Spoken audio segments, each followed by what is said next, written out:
Bonjour les mamans bleues. Aujourd'hui, je suis là pour vous répondre à une question d'une maman bleue. Pourquoi mon enfant TSA ne peut pas attendre et elle veut en fait savoir comment gérer le manque de patience de son fils. Je suis Jeba Samo, je suis PhD en sciences, je suis une maman atypique de Francisco de 5 ans, TSA. Je suis aussi en formation master en ABA pour l'intervention aux enfants autistes et en déficience intellectuelle. Je vais vous raconter une chose. Le cerveau des enfants autistes, et vous devez déjà savoir, il ne fonctionne pas exactement comme le cerveau des enfants typiques. D'ailleurs, les personnes ayant un TSA, ils ont un cerveau atypique et avec une structure différente. On va avoir des différences comme l'autisme dans un spectre. Qu'est-ce qu'il faut qu'on retienne? C'est que cette configuration cérébrale, elle peut impacter la capacité des personnes autistes de projeter. Donc, la projection du futur, elle est très compliquée pour ces personnes-là. C'est d'ailleurs pour ça qu'on utilise beaucoup les routines avec les enfants autistes, les routines avec des pictogrammes. Et après, quand l'enfant il devient adolescent et adulte, peut-être qu'il ne va plus utiliser des pictos, mais il va vouloir avoir une routine très structurée. Certaines personnes, elles ne peuvent pas gérer des changements, des petits changements même dans cette routine. Mais qu'est-ce qui ça impacte en fait la patience? En fait, le fait de ne pas pouvoir projeter le futur, de ne pas savoir qu'est-ce qui arrive après, va impacter aussi la projection, par exemple, de dire bon, ces bonhommes-là, tu vas attendre parce que maintenant, c'est l'autre enfant qui va jouer et tu attends un petit peu qui te redonne. Il n'est pas capable de projeter combien de temps ça va durer. Il n'est pas capable de projeter, même si je parle, qui lui, il va avoir dans un 12e temps ces bonhommes-là. Donc, qu'est-ce qui se passe? Il va sentir la frustration juste de ne pas avoir le bonhomme là, en ce moment, tout de suite, maintenant. Et cette frustration, en fait, elle va gérer un manque de régulation émotionnelle. Cette frustration, elle gère beaucoup d'anxiété chez les personnes autistes. Et du coup, ça peut devenir une crise. Ça peut devenir une crise. Qu'est-ce qu'on fait? Moi ici, je suis là, je parle toujours de l'intervention précoce, je parle toujours des enfants. Donc, je pense qu'on peut trouver des stratégies pour travailler surtout la flexibilité cognitive, ça veut dire la capacité de accepter l'inattendu. Ça veut dire que ces enfants, même s'ils ne savent pas projeter qu'est-ce qu'il va avoir après, ils sont capables de gérer la frustration par rapport à ça. Et aussi, je trouve que si on travaille ça depuis tout petit, le cerveau des enfants autistes, des enfants en général, le cerveau des enfants en général, c'est un cerveau qui est encore plastique. Plus plastique qu'il d'un adolescent et qu'il d'un adulte. Donc nous, on va travailler cette plasticité justement pour pouvoir créer des connexions neuronales capables en fait de permettre à ces enfants de gérer ses émotions, mais aussi d'être habitués à attendre. Il n'y a pas à pas dérégler ses émotions pendant une frustration de ne pas avoir ce qui va arriver tout de suite maintenant. Je vais essayer de vous expliquer comment on fait ça d'abord à la maison et après quand on va dans des endroits publics. Bon, déjà à la maison, quand l'enfant il va attendre quelque chose, par exemple, on prépare un gâteau. et l'enfant il veut manger le gâteau tout de suite maintenant, il n'est pas capable d'attendre le gâteau au four, etc. etc. Qu'est-ce qu'on fait? Nous, on va mettre en place, par exemple, des timers qui sont visibles, comme ça. Mon timer, il est machin, mais c'est une pizza, c'est un camembert, comme vous voulez. Et du coup, j'utilise beaucoup avec Francisco. Par exemple, le gâteau, il est mis au four. Il faut qu'il reste 45 minutes ou 30 minutes. Donc, j'ai dit, écoute, le timer pour le gâteau, c'est ça. À chaque fois qui passe 10 minutes ou 15 minutes, un tiers du temps, j'ai dit à mon fils d'enlever. Tu enlèves un, après passe 10 minutes. Ah, maintenant tu peux enlever le 12e.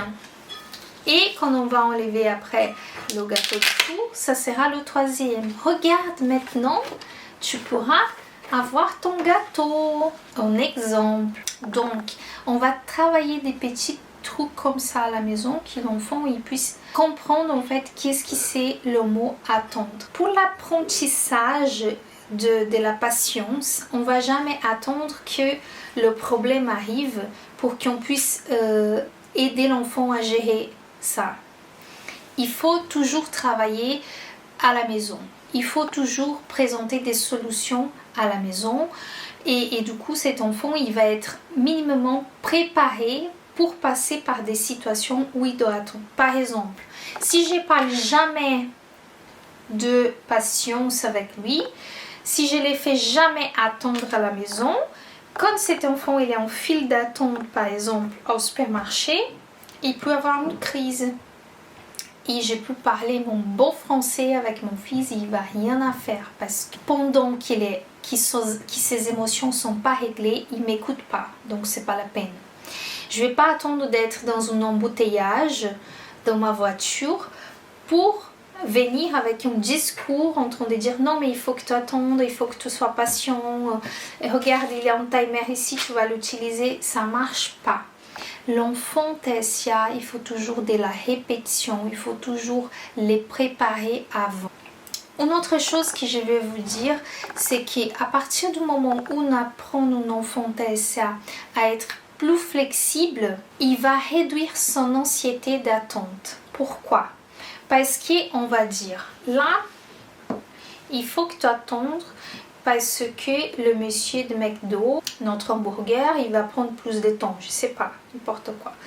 Cet enfant-là, il sait pas qu'est-ce qui ça va arriver, il n'est pas capable. Donc, c'est quelque chose qui génère en lui aussi une sensation de manque de sécurité.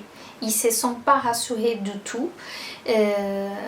Il n'est pas capable de projeter, donc il va avoir des comportements parfois de vouloir trop rester collé avec la maman, il va avoir des comportements de vouloir rentrer à la maison, il va avoir des comportements de peut-être avoir une crise, crier, se lancer par terre. De toute façon, cet enfant qui ne sait pas attendre, il n'est pas flexible, il est rigide. Il est rigide dans son comportement de vouloir que les choses aussi arrivent comme il veut et l'heure qu'il veut. On travaille la patience avec toutes sortes de timers visibles, mais on doit travailler la flexibilité avec ses enfants. Parce que la patience aussi, elle dépend d'une rigidité. Et chez les enfants autistes, chez les personnes autistes, la rigidité cognitive, elle est immense. Donc, qu'est-ce qu'on va faire pour travailler la flexibilité? Je vais vous donner un exemple. Avant ça, si tu aimes bien cette vidéo, n'oublie pas de liker et de s'inscrire sur la chaîne. Mon fils, il est passé plus de 5 mois avec de pansements sur son doigt. Il était en vacances avec son père. Il s'est fait écraser son doigt dans la voiture. Il a perdu son ongle. Et du coup, le médecin, il a dit, il faut laisser un pansement pour protéger. Sauf que monsieur, il était tellement rigide avec son pansement, il était tellement habitué que c'était impossible de pouvoir l'enlever en pansement sans mettre un autre derrière. Donc, il a passé 6 mois avec son pansement parce que il était attaché à ces comportements-là.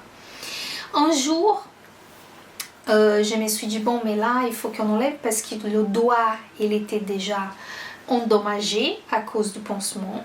L'ongle, elle était déjà là, elle avait régénéré. Et on a décidé d'enlever ces pansements.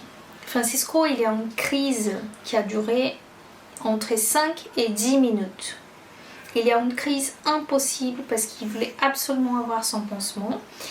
On a enlevé tous les pansements de la maison et on les cachait parce que c'est pas possible de rester dans une rigidité, dans un comportement rigide, simplement parce que l'enfant il a envie d'avoir ces comportements. Et si on ne travaille pas la rigidité tout de suite maintenant quand ils sont petits, quand il sera adolescent, il va être rigide dans un comportement. Si on dit non, maintenant tout change, il va faire quoi? Il va crier, il va avoir une crise, il va être grand, il va pouvoir taper et avoir des agressions physiques. Donc la flexibilité, on profite du cerveau plastique et on commence à travailler tout de suite maintenant. Donc, qu'est-ce que je vous conseille? Si mon fils il mange toujours le même yaourt de la même marque, on va un beau jour aller au supermarché et on ne va pas retrouver sa marque préférée. On va amener une autre marque et on va dire, écoute, tu veux un yaourt, on a acheté ton yaourt, par contre, la marque que tu aimes bien, il n'y avait plus. Donc, maman, elle peut amener celui-là. Tu as 2 options, ou tu ne manges pas, ou tu manges celui-là que je te propose. Sûrement, l'enfant, il va avoir une crise. Il va péter un câble. On va dire, je te comprends que tu es frustré, je comprends ta frustration, je suis tout à fait avec toi, mais malheureusement, aujourd'hui, les solutions qu'on a sont celles-là. Et on va ignorer sa crise. C'est dur pour lui, il va souffrir parce que c'est de la vraie souffrance que ces enfants ils ont quand ils ne sont pas attachés à leur sûreté. Parce que ça, c'est une sûreté. Il connaît déjà la texture de cet yaourt. Il connaît déjà comment il va l'ouvrir. Il sait exactement qu'est-ce que ça va se passer. Il n'est pas dans l'insécurité du manque de projections futures.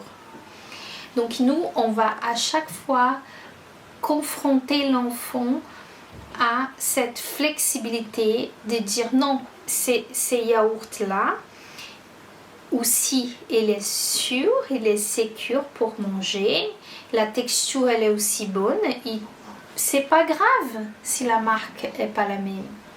Donc vous voyez comment on travaille la rigidité. Donc pour travailler la patience, il faut aussi travailler la flexibilité de cet enfant et utiliser bien sûr des supports à la maison et après à l'extérieur, des supports pour le montrer comment le temps il passe et comment c'est possible d'attendre. Si vous avez un enfant encore plus petit, des 18 mois, des 24 mois, vous allez faire comment? Avant de donner quelque chose qu'il attend, par exemple, il veut son petit crabe, je vais lui dire, on attend 1, on attend 2, on attend 3. Voilà! Bravo, tu as attendu. Après, on augmente à 5, après, on augmente à 10 et on fait l'enfant compter avec nous en chantant. Comme ça, c'est quelque chose aussi de bien. C'est un plaisir chanter pour attendre quelque chose. Voilà. Donc, pour aujourd'hui, c'était ça que j'avais à partager avec vous. N'oublie pas de liker cette vidéo et de s'inscrire sur la chaîne.